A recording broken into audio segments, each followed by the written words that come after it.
오늘은 내 안에 사랑이 없다라는 제목으로 오늘 본문의 말씀으로 잠시 은혜를 나누고자 합니다.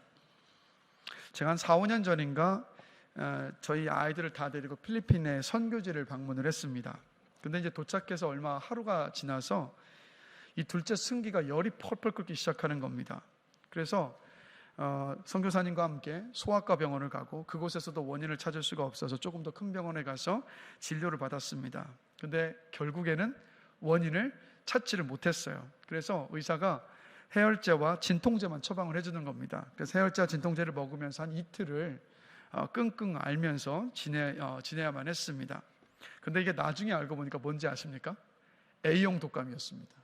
A형 독감인데 그냥 진통제와 해열제로 생으로 앓고 지나간 거예요. 자, A형 독감은 뭘 먹어야 됩니까? 타미플루를 먹어야 빨리 낫습니다. 그래서 여러분, 우리가 살면서 어떤 독감의 증세가 나타나면 어떻게 해야 됩니까? 그게 독감인지 아닌지 테스터기로 테스트를 해봐야 돼요. 그렇죠? 그래서 판별 검사를 해야 되는 겁니다. 우리가 지금 코로나를 지나온 겁니까? 아직도 지나고 있는 겁니까? 아직도 헷갈리는데, 일단 힘들었던 시기는 지나면서 지금 코로나와 함께 하고 있는데, 자, 코로나도 마찬가지지 않습니까? 코로나 테스터기를 통해서 코로나에 걸렸는지 걸리지 않았는지를 판별을 해야 치료를 받을 수가 있는 거예요. 자, 근데 제가 왜 이 말씀을 드리냐면, 여러분, 이렇게 우리가 독감에 걸렸는지 아니면 코로나에 걸렸는지 감별하는 테스터기가 있는데, 우리 신앙의 테스터기가 있다는 거 아십니까, 여러분? 우리의 신앙에도 테스터기가 있어요. 자, 오늘 본문 7절과 8절 말씀이 우리 신앙의 테스터기입니다. 다 같이 한번 7절 8절 한 목소리로 한번 읽어보겠습니다. 사랑하는 자들아, 우리가 서로 사랑하자. 사랑은 하나님께 속한 것이니 사랑하는 자마다 하나님께로부터 나서 하나님을 알고, 사랑하지 아니하는 자는 하나님을 알지 못하나니 이는 하나님은 사랑이심이라. 아멘. 자, 예수 믿는다고 말을 해요. 누군가가 또 구원받았다고도 고백을 합니다. 그런데 그 사람의 삶 속에서 사랑하는 모습이 전혀 안 보여요. 그 사람이 사랑하며 살고 있지 않다면, 여러분, 그러면 그 사람이 예수 믿지 않는 것일 수 있어요. 구원받지 못한 사람일 수 있습니다.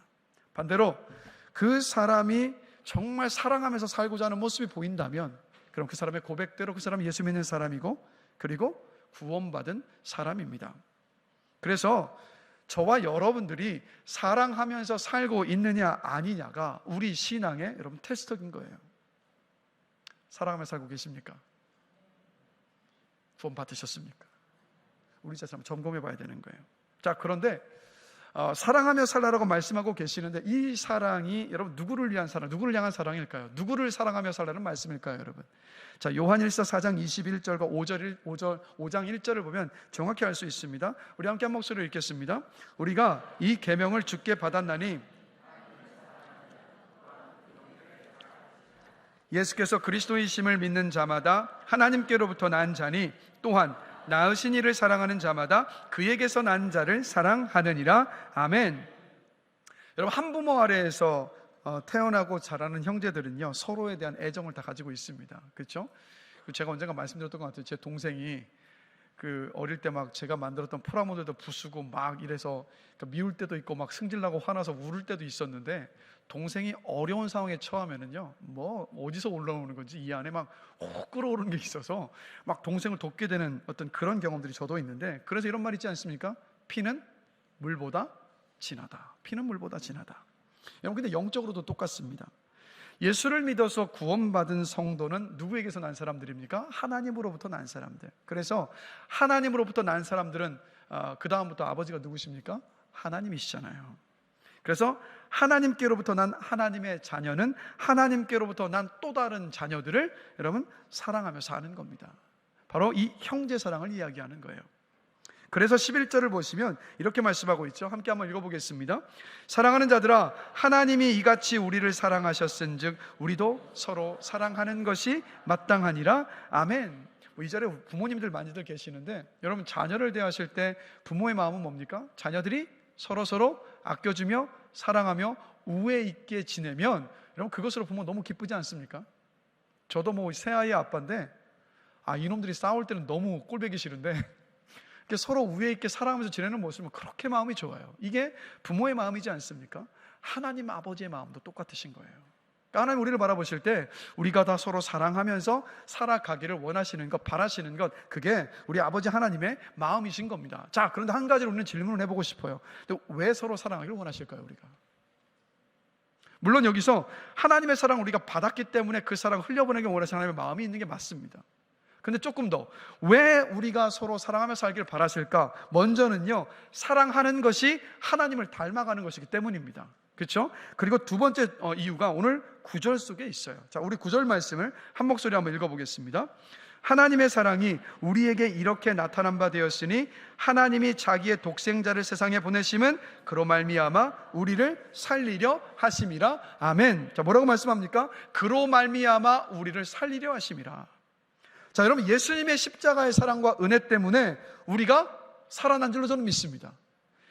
죄에 대해서는 죽었고 의에 대해서는 살아났습니다. 죄의 사슬을 끊고 죄와 사망으로부터 우리 모두가 다 자유하게 되었습니다. 하나님을 알지 못했던 우리 모두가 다 하나님을 알고 하나님을 믿고 신뢰하는 믿음의 삶, 즉 생명의 삶을 우리가 살아갈 수 있게 되었습니다. 누구 때문에요? 무엇 때문에요? 예수 그리스도의 사랑 때문에. 그래서 사랑은 어떤 일을 하느냐? 사랑은 사람을 살립니다.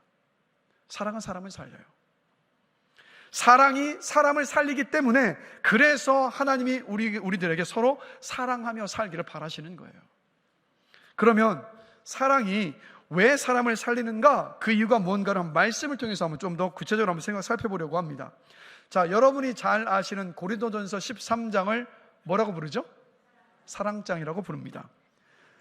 근데 이 고린도전서 13장에 전체가 다 사랑에 대해서 이야기를 말씀을 하고 있는데, 크게 두 가지로 이 고린도전서 13장에서 말하는 사랑을 분류할 수가 있는데, 먼저는요, 사랑은 뭐뭐가 아니다라는 부정령의 소극적인 의미로서의 사랑이 있습니다. 그리고 또 다른 하나는 뭐냐면, 사랑은 뭐뭐이다라는 긍정령의 적극적인 의미로서의 사랑, 이 두 가지로 나눌 수가 있어요. 오늘은 긍정령의 적극적인 의미에서의 사랑이 무언가를 한번 살펴보겠습니다. 자, 고린도전서 13장 4절을 보면 먼저 첫 번째로 사랑 뭐라고 말씀하고 있습니까? 사랑은 오래 참는 것이라고 말씀하고 있어요. 그래서 이 오래 참는다는 헬라어 단어는 마크로디메오라는 단어인데 무슨 뜻이냐면 이런 뜻입니다. 어떤 누군가에 맞서고는 싶은데 힘에 붙여서 체념하는 그 참는 것부터 시작을 해서 상대를 제압할 수 있는 능력과 힘과 권세가 있지만 내가 스스로 참는 것까지 다 포함하는 단어가 이 오래 참는다라고 번역된 마크로디메오라는 단어입니다. 그래서 여러분, 적극적인 사랑의 출발점은 뭡니까? 오래 참는 것입니다. 오래 참는 것. 그래서 성령의 9가지 열매에도 오래 참음이 있습니다. 하나님은 우리를 오래 참아주셨고요, 지금도 참아주고 계십니다. 만약에 참아주고 있지 않으셨으면 우리가 죄와 실수를 할 때마다 우리 인생에 큰일이 났을 거예요. 그런데 하나님 지금도 우리를 참아주고 계세요. 그 이유가 뭡니까? 우리를 사랑하시기 때문에. 그래서 적극적인 사랑의 출발점은 뭐냐? 바로 사랑입니다. 그런데 여러분, 어떤 분들은요, 유난히 많이 참는 것처럼 이야기하시는 분들이 있어요. 그런데 여러분, 속지 마세요. 그 사람은 실제로 잘 참는 사람이 아닙니다. 잘 참지 못하는 사람일수록 자신이 많이 참는다고 생각해요. 왜요? 10초만 참아도 참는 거니까, 그 사람에게는. 그래서 내가 얼마나 참았는지 알아? 라고 말하는 분들은 이렇게 생각하시면 돼요. 아, 이분은 잘 참지 못하는 사람이구나. 그렇게 생각하면 여러분 틀림이 없습니다. 잘 참는 사람은요, 잘 참는다는 말도 안 해요. 왜요? 그 순간에도 참고 있거든요. 그래서 여러분 기억하십시오. 적극적인 사랑의 출발은 뭐라고요? 오래 참는 겁니다. 그다음 두 번째, 고린도전서 13장 4절입니다. 사랑은 뭐라고 말씀하고 있습니까? 사랑은 온유한 것을 말해요. 여러분, 근데 이 온유함이라는 헬라어 단어, 고린도전서 13장의 온유함이라는 이 헬라어 단어는 마태복음의 산상수훈에서 온유한 자는 복이 있나니에서 주님께서 말씀하셨던 그 온유함과는 다른 단어입니다. 그래서 고린도전서 13장에서 이 온유로 번역이 되었는데 사실 좀 잘못 번역됐어요. 이 단어의 의미는 뭐냐면 친절입니다. 친절히 대하는 것. 그래서 이건 오래 참는 것과 같이 한번 생각해 봐야 돼요. 여러분, 우리가 내가 참으면 상대방을 친절히 대할 수 있습니다. 그렇죠? 참지 못하고 내 감정을 다 표출하기 시작하면 우리는 그 사람을 친절하게 대할 수가 없습니다. 그러니까 우리가 참을 때 친절할 수 있고 그 관계가 지속될 수 있어요. 그래서 사랑은 뭐라고요? 오래 참는 가운데, 오래 참음 속에서 친절하게 대하는 것이 바로 사랑이라고 말씀하고 있습니다. 세 번째입니다. 고린도전서 13장 6절인데 함께 읽겠습니다. 사랑은 진리와 함께 기뻐하는 겁니다. 여러분, 진리를 기뻐하십니까? 우리가 하나님의 말씀을 배우는 이유는 뭐냐면 진리를 기뻐하기 때문이에요. 그러니까 진리이신 하나님을 공부하며 알아가면 기쁩니다, 여러분. 그러니까 요즘 목요일 밤마다 8시부터 성경을 따라가는 조직신학에 좀 많은 분들이 함께 하면서 좀 이렇게 하나님을 알아가고 성경의 진리를 알아가는 시간을 갖고 있는데, 제가 이걸 준비하기 위해서 막 두꺼운 그 조직신학 책을 펼쳐놓고 성경책을 펼쳐놓고 요즘 열심히 공부하고 있습니다. 근데 열심히 공부하는데 제 안에 기쁨이 너무 커요. 어쩌면 저와 함께 그 수업을 들으시는 분들보다 제가 경험하는 기쁨이 더 큰 것 같아요. 어떤 기쁨입니까? 하나님을 알아가는 기쁨, 진리를 알아가는 기쁨이 너무 더 크다라는 거예요. 그래서 진리에 대한 관심을 조금이라도 가지고 있다면 그 사람은요, 누구나 그런 사람들은 진리를 기뻐할 수 있습니다. 자, 그런데 그래서 여러분들이요, 진리를 기뻐하시기를 주님의 이름으로 축원합니다. 네, 진리를 기뻐하시고 진리를 맛보셔야 돼요. 자, 그런데 이 고린도전서 13장 6절에서 뭐라고 말씀하고 있냐면 진리를 기뻐하는 게 사랑이 아니라 진리와 함께 기뻐하는 것이 사랑이라고 말씀하고 있습니다. 이게 무슨 뜻이냐면 진리와 함께 기뻐하는 것은 진리를 기뻐하는 것을 넘어서서 그 진리를 추구하며 사는 것을 말해요. 진리에 순종하며 사는 것을 말합니다. 그래서 내가 사랑한다고 말하는 사람에게 진리를 순종하며 사는 삶을 통해서 본이 되어주는 것, 이게 몇 주 전에 제가 나눴던 것처럼 본이 되어주는 것이 사랑인데, 바로 진리와 함께 기뻐하는 것이 바로 본이 되어주는 것을 이야기해요. 그래서 사랑은 뭡니까? 진리와 함께 기뻐하는 것, 즉 내가 사랑하는 사람에게 본이 되어주는 것. 다시 한번 여러분을 축복하고 싶습니다. 여러분들이요, 여러분의 그 신앙의 후배들에게, 여러분의 그 자녀들에게 신앙의 본이 되시길 주님의 이름으로 축복합니다. 여러분, 그게 사랑이에요, 여러분. 그게 사랑입니다. 자, 네 번째로 고린도전서 13장 7절을 보면 또 이렇게 말씀합니다. 사랑은 모든 것을 참는 겁니다. 자, 첫 번째 제가 오래 참는 것을 말씀을 드렸는데 지금 또 나왔어요. 근데 여러분, 이게 사실 다른 말입니다. 참는다라고 번역된 이 고린도전서 13장 7절에서의 단어는 뭐냐면 스테고라는 단어인데, 이 단어는요, 지붕이라는 뜻의 스테게라는 단어에서 파생이 되어 나온 단어입니다. 그래서 어떤 뜻을 가지고 있냐면 덮어준다는 뜻을 갖고 있어요. 그럼 뭡니까? 사랑은 뭐냐? 상대방을 위해서 지붕이 되어주는 것. 이게 사랑이라는 거예요. 사랑은 상대방의 어떤 연약함, 악함, 추함, 허물을 덮어주는 것. 그럼 이게 사랑이라는 말씀입니다. 그래서 구약 성경을 보면 노아가 술에 취해서 하체를 다 드러내고 자기 장막에 누워서 잠을 자고 있었습니다. 그때 이 함이 아버지의 그 모습을 보자마자 어떻게 합니까? 그 아버지의 모습을 보고 난 다음에 밖에 나가서 형과 동생이었던 셈과 야벳에게 아버지가 저렇게 술에 취해가지고 하체를 다 드러내고 자고 있노라고 그 허물을 막 떠벌립니다. 왜 이렇게 했습니까? 함은 아버지를 사랑하지 않은 거예요. 그런데 셈과 야벳은 어떻게 합니까? 아버지의 그 얘기를 듣자마자 옷가지를 하나 챙겨가지고 아버지의 장막에 들어가서 아버지의 드러낸 그 하체를 보지 않고 뒤로 돌아서서 다가선 다음에 아버지의 하체를 옷으로 덮어주었습니다. 왜 그랬습니까? 셈과 야벳은 아버지를 사랑했기 때문이에요.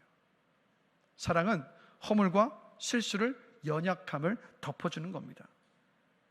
여러분들은요, 저를 일주일에 한두 번 예배 시간이라든가 성경 공부 시간에 만나기 때문에 제가 누군지 잘 모르실 거예요. 그렇죠?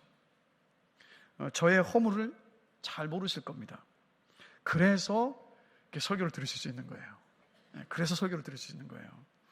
그런데 여러분, 제 아내는요, 제가 좀 계산을 해보니까 벌써 결혼 생활한 지 17년이더라고요.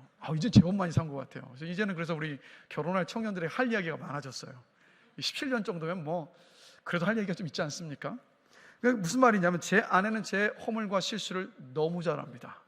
우리 부모님보다 더 잘 알아요. 그런데도 제 아내는요, 여러분들 앞에서 항상 저를 높입니다. 항상 높여주더라고요. 그리고 여러분, 제 허물과 실수를 그렇게 잘하는 제 아내가 제 설교에 은혜 받는 것이 쉽겠습니까? 어렵겠습니까? 은혜 받으면 기적이에요, 여러분. 기적이라고요.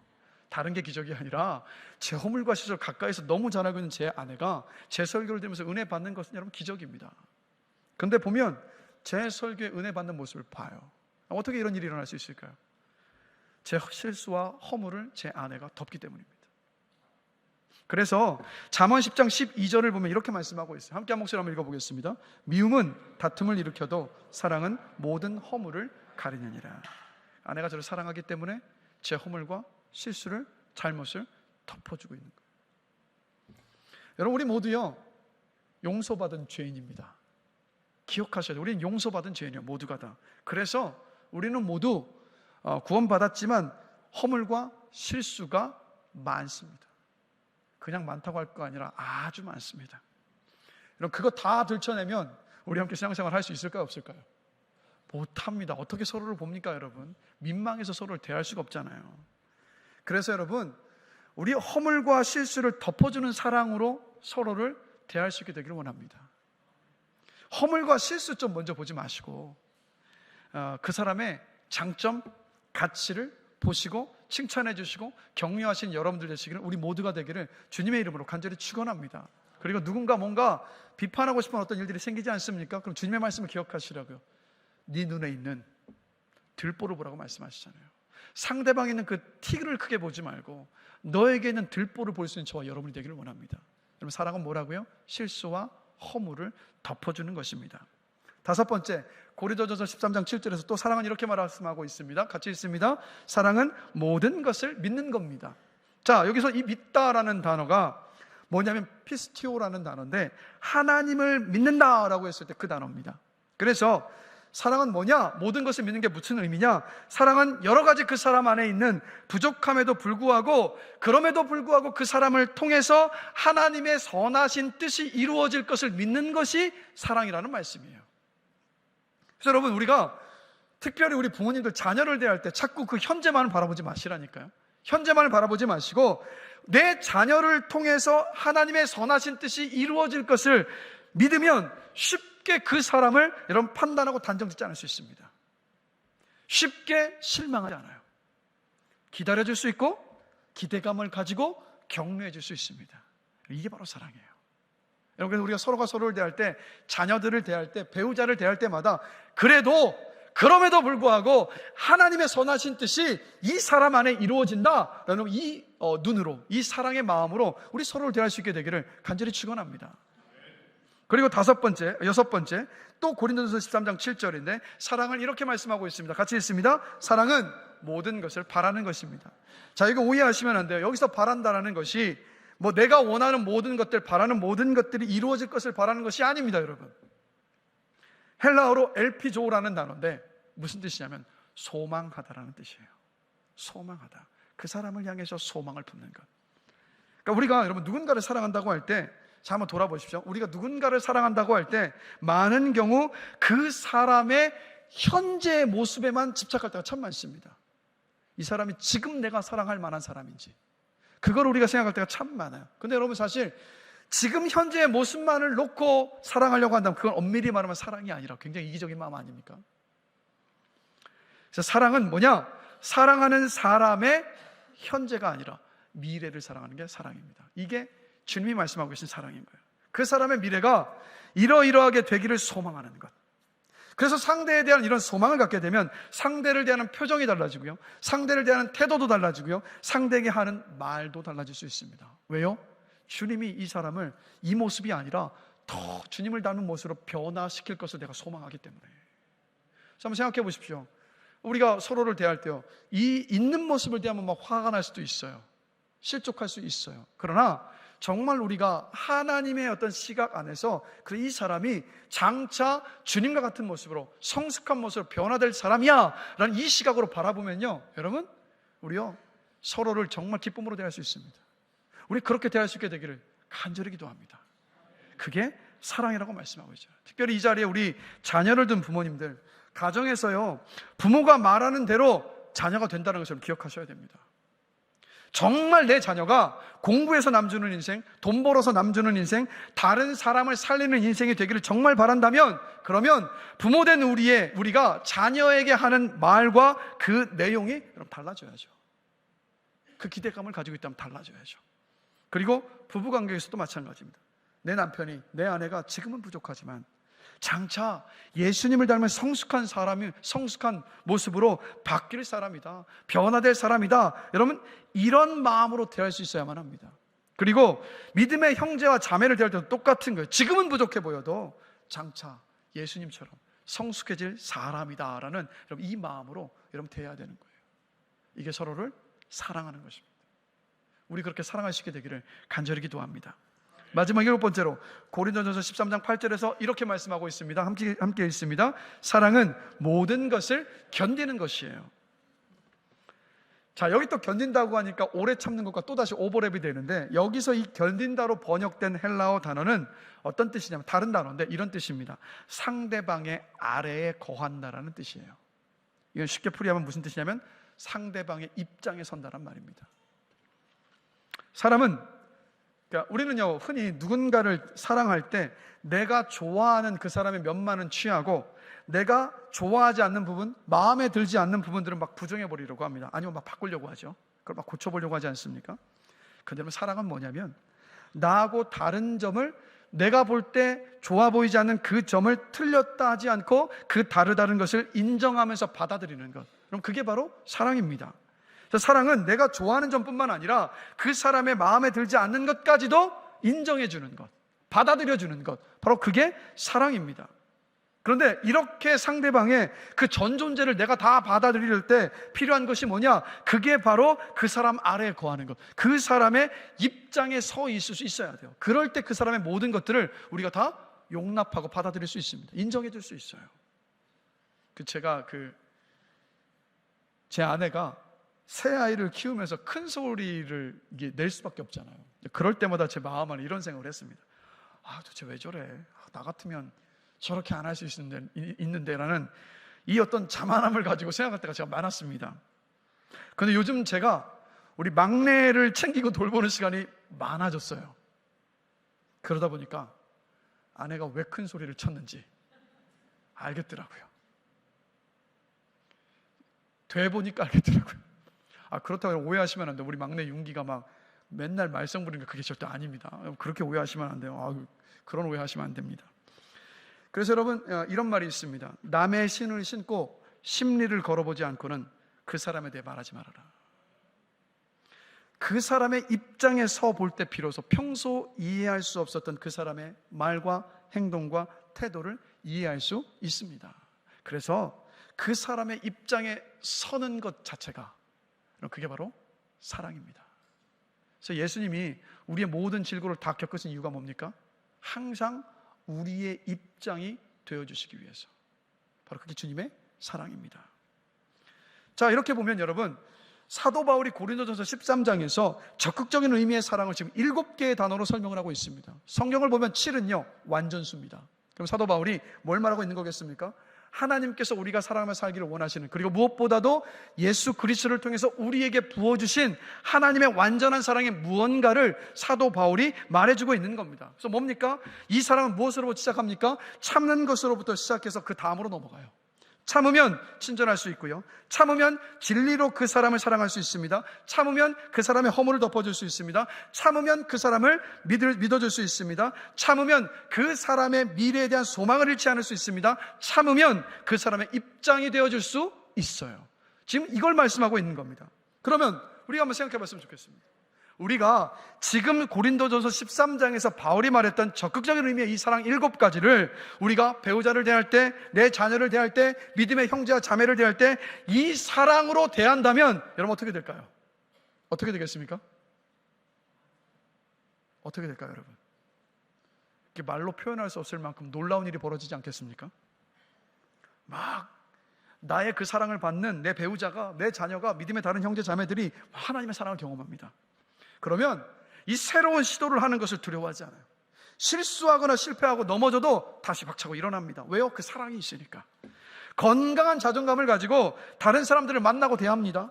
말씀에 막 순종하며 살려고 합니다. 내가 이런 사랑을 받았으니까 나도 그 사랑을 다른 사람들에게 막 흘려 보내려고 하지 않겠습니까? 여러분, 사랑 받으면 살만 납니까? 안 납니까? 여러분, 사랑 받으면 살만 납니다. 사랑받고 계십니까? 답변이 없으시네요. 사랑받고 계십니까? 사랑하며 사시고 계십니까? 사랑이 사람을 살립니다. 그래서 하나님은 우리가 서로 사랑하길 바라시는 거예요. 이 험난한 세상을 살아갈 때 사랑이 있을 때 헤쳐나갈 수 있으니까.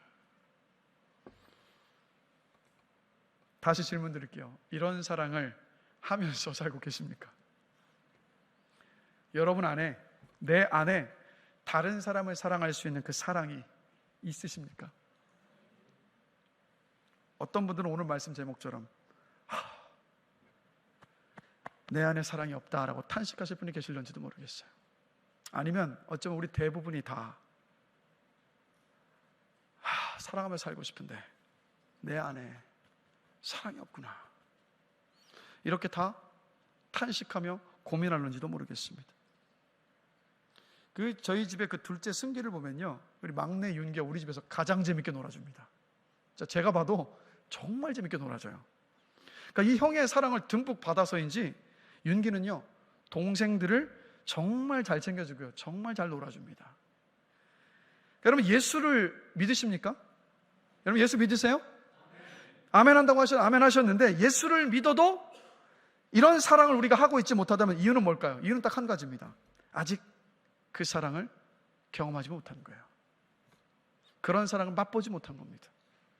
사랑 받아본 사람은 사랑합니다. 사랑 받아본 사람은 사랑합니다. 여러분 한번 카운트를 한번 해보십시오. 이 자리에 신앙생활 오래 하신 분들이 많이 계신데, 여러분 십자가의 복음 얼마나 많이 들으셨습니까? 한번 세실 수 있으셨어요? 몇 번이나 들은지 한번 세실 수 있겠습니까?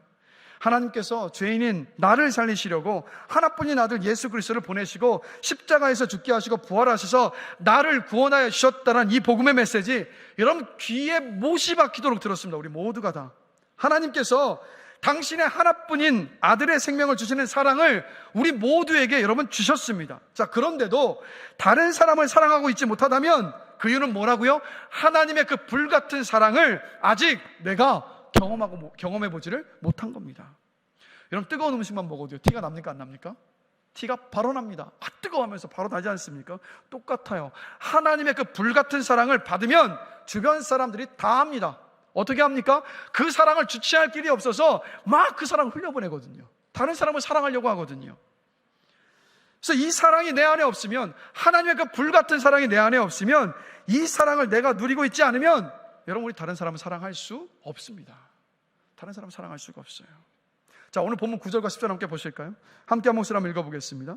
하나님의 사랑이 우리에게 이렇게 나타난 바 되었으니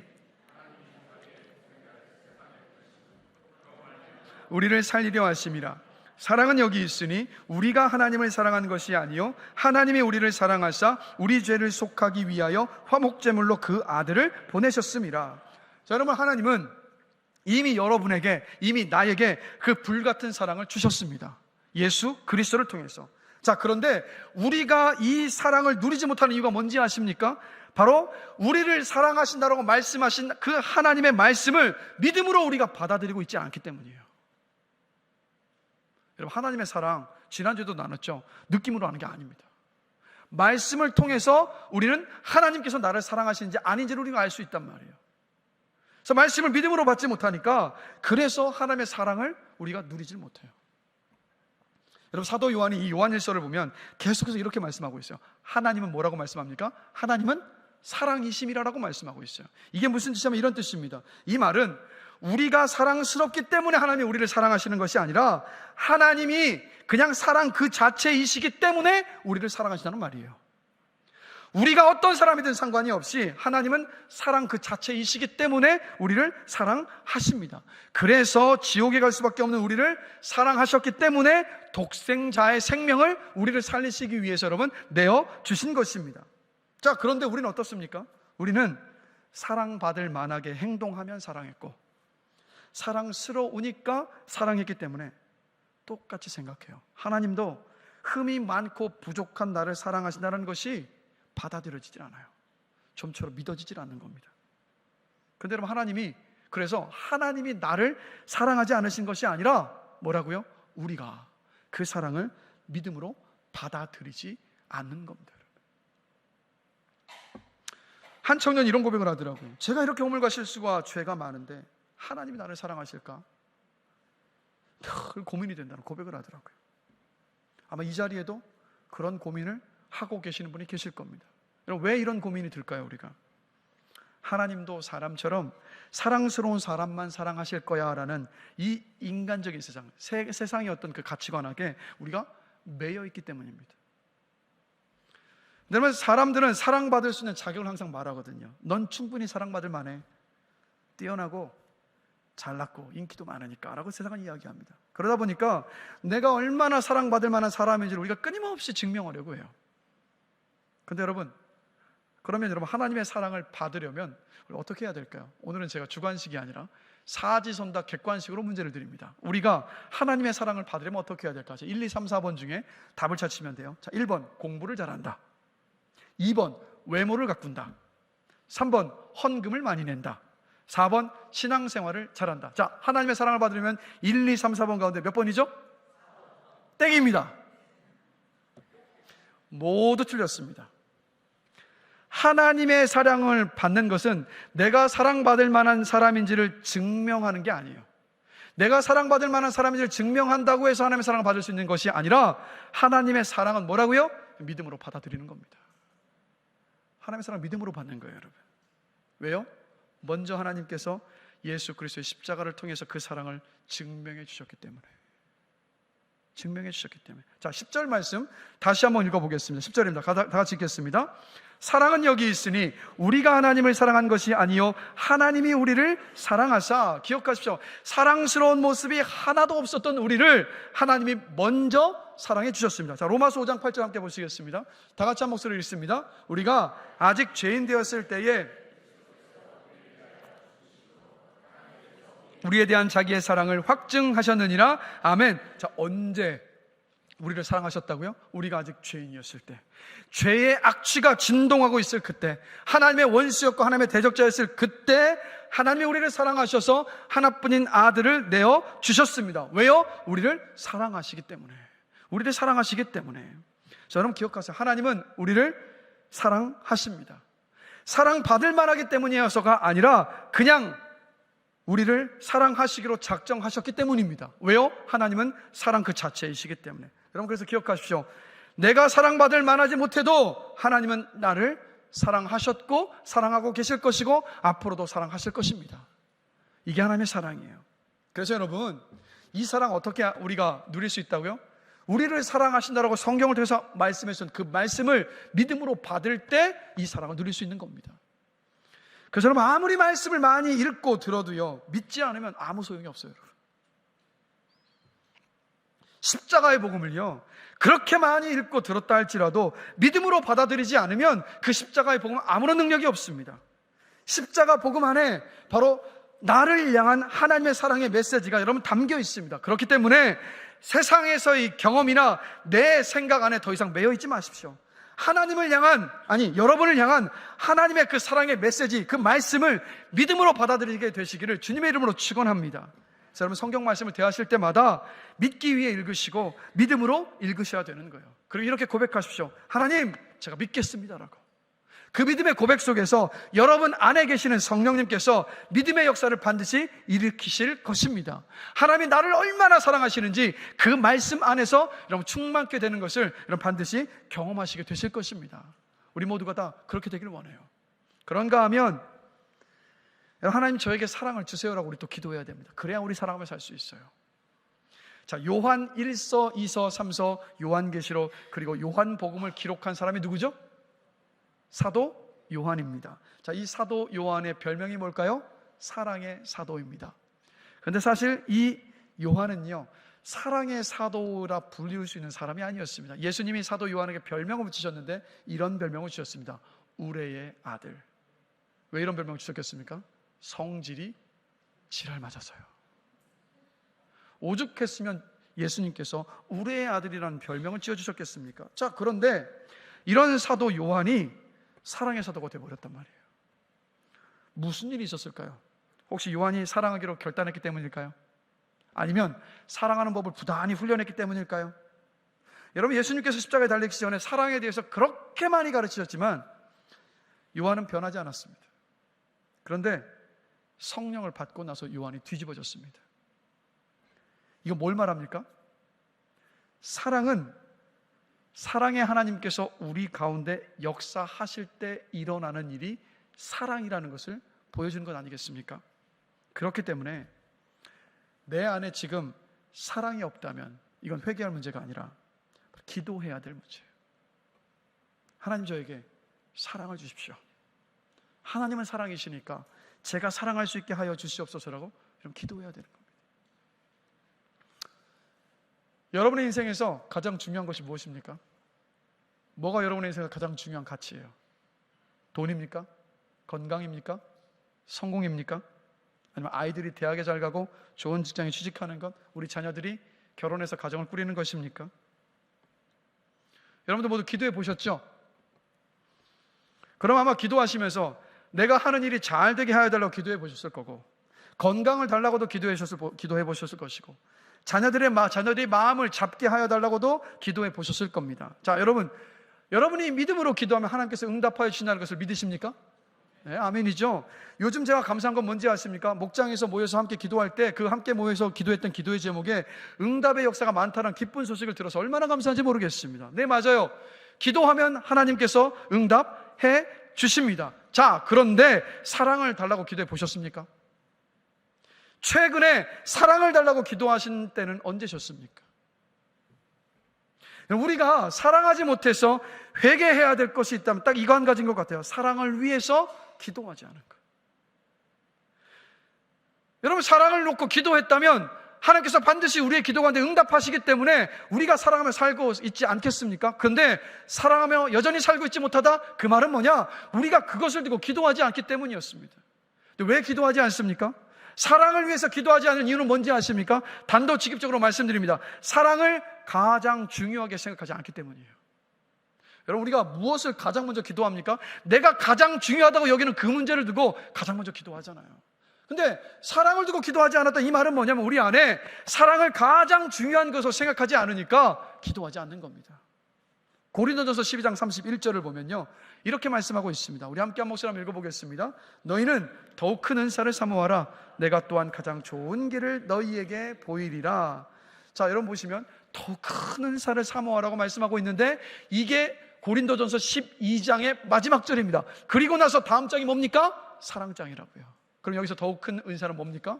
사랑의 은사를 말하는 거예요. 이 말은 무슨 말입니까? 사랑을 사모하라는 말씀이에요. 왜요? 그 사랑이 가장 중요하니까. 그리고 고린도전서 13장 사랑장의 맨 마지막 절 13절을 보면 또 이렇게 말씀합니다. 우리 함께 한 목소리 한번 읽어보겠습니다. 그런즉 믿음, 소망, 사랑, 이 세 가지는 항상 있을 것인데 그 중에 제일은 사랑이라. 아멘. 왜 사랑이 제일일까요? 믿음, 소망, 사랑 가운데 왜 사랑이 제일일까요, 여러분? 생각해 보셨습니까? 여러분, 주님이 이 땅에 다시 오시면 주님이 오실 믿음으로 우리가 더 이상 살 필요가 없습니다. 왜요? 주님이 우리 곁에 계시기 때문에. 주님이 이 땅에 다시 오시면 우리는 더 이상 주님을 고대할 소망으로 이 땅을 살지 않아도 됩니다. 왜요? 주님이 이미 우리 곁에 계시기 때문에. 그런데도 주님이 이 땅에 오셨을 때도 우리는 사랑하며 삽니다. 그렇죠? 사랑하며 산다고요. 그래서 사랑이 제일인 겁니다. 우리 정직하게 돌아봤으면 좋겠습니다. 우리가 사랑이 제일이라고 여기지 않기 때문에 사랑을 달라고 기도하지 않는 겁니다. 우리가 사랑이 제일이라고 여기지 않기 때문에 제가 사랑할 수 있게 하여 달라고 기도하지 않는 겁니다. 기도하지 않으니까 기도의 응답은 당연히 없습니다. 그래서 우리가 사랑하지 못하며 살고 있어요. 하나님, 저에게 사랑을 주세요. 하나님은 사랑이시니까 제가 사랑할 수 있게 하여 주시옵소서라고 우리가 기도한다면 하나님께서 반드시 다른 기도에 응답하셨던 것처럼 우리의 그 기도에 응답하여 주실 줄로 믿습니다. 그리고 기도하실 때 애매하게 사랑하게 해주십시오라고 기도하지 마시고, 제가 이런 몇 주간에 걸쳐서 사랑이 뭐라고 나누지 않았습니까? 오늘 말씀을 보더라도 사랑은 오래 참는 것입니다. 사랑은 친절히 대하는 것입니다. 그렇다면 기도하실 때마다 하나님, 제가 사랑하기를 원합니다. 제가 오래 참는 사랑을 하게 하여 주십시오. 제가 누구를 대하든 친절한 사랑을 하게 하여 주시옵소서라고 여러분 구체적으로 기도하시는 겁니다. 구체적인 그 기도 가운데에서 하나님께서 반드시 구체적인 응답의 역사를 여러분 가운데 허락하여 주실 줄로 저는 믿습니다.